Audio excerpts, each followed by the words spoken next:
तो लिखा है अधनो धन मापनीयात्, जिनको धन नहीं है, गरीबी झेल रहे हैं, घर में पैसा रुक नहीं रहा है, तो वह लोग भी हरवंश पुराण की कथा को जरूर सुने। और जिनके घर में अभी नई नई शादियां होके आई हैं, बहू आई है घर में या बेटी ससुराल गई है, तो उनके निमित्त कथा सुनी जाए, उनको बढ़िया सी संतान। मैंने आज ही बोला है, गर्भिणी नारी इस कथा को सुनेगी तो होनहार संतान का जन्म होगा, उसे बढ़िया संस्कारीय संतान जन्म लेगी।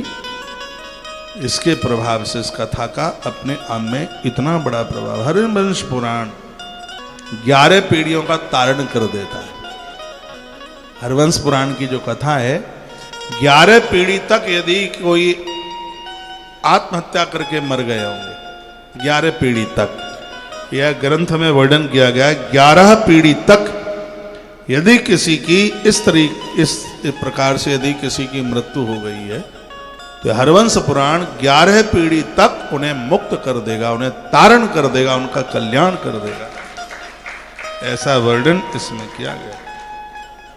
शृणोति श्रावयेत् वापि हरवंशम तो यो नरः सर्वथा पापा निर्मुक्तो वैष्णवम पदमाप्नुयात्। अब देखो नीचे का श्लोक है, पितृन उद्धरते सर्वान एकादश समुद्भवान। एकादश मीन्स 11। आत्मानम ससुतम चैव श्रियम च भर्तर्षभ। तो घर में पुत्र और पुत्र वधू अपने पुरखों के लिए इस कथा को सुन ले। आने वाले समय में तुम्हारे भी बच्चे विवाह के लायक हो रहे हैं, उनकी भी वंश वृद्धि न रुके, तो उन बच्चों के लिए माता पिता कथा सुन ले, दादा दादी कथा सुन ले, सास ससुर कथा सुन ले।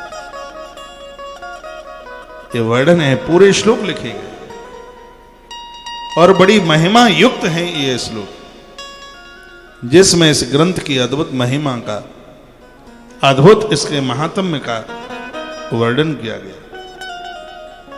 शृणोति श्रावयेद् वापि हरिवंशं तु यो नरः सर्वथा पाप निर्मुक्तो वैष्णवं पदमाप्नुयात्।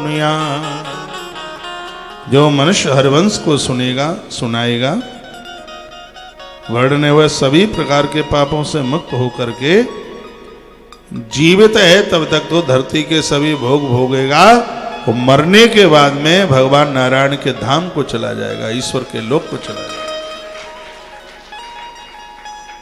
एक बार जयकारा लगाओ, बोल बांके बिहारी लाल की जय हो, श्री हनुमंत बलवंत महाराज की जय हो। लेकिन 6 बजे भोजन करना मत, पहले ही कर लेना। 6 बजे इसलिए मत करना क्योंकि उस समय गोधूली की बेला होती है और 5-4 काम ऐसे होते हैं जो सूर्यास्त के समय पर नहीं किए जाते। एक तो चोटी चुटीला नहीं किया जाता, श्रृंगार नहीं किया जाता। तुम्हें कहीं शादी शुदी में जाना ही होता है तो पहले अपना श्रृंगार कर लिया करें।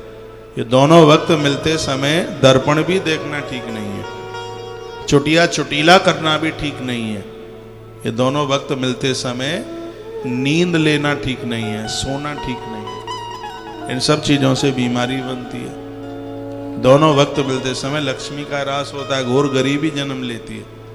दोनों वक्त समय सोते हैं बिल्कुल भी नहीं, श्रृंगार भी नहीं, सोना भी नहीं दोनों वक्त मिलते समय, और खाना भी नहीं, जिससे बीमारी, पेट की काफी बीमारियां बनती हैं जो दोनों वक्त मिलते समय भोजन करते हैं, आहार लेते हैं। इसलिए जो गोधूली का जो समय है वो जीवने के लिए नहीं है, वो हरि स्मरण के लिए, भगवान की पूजा के लिए, पूजा आरती के लिए।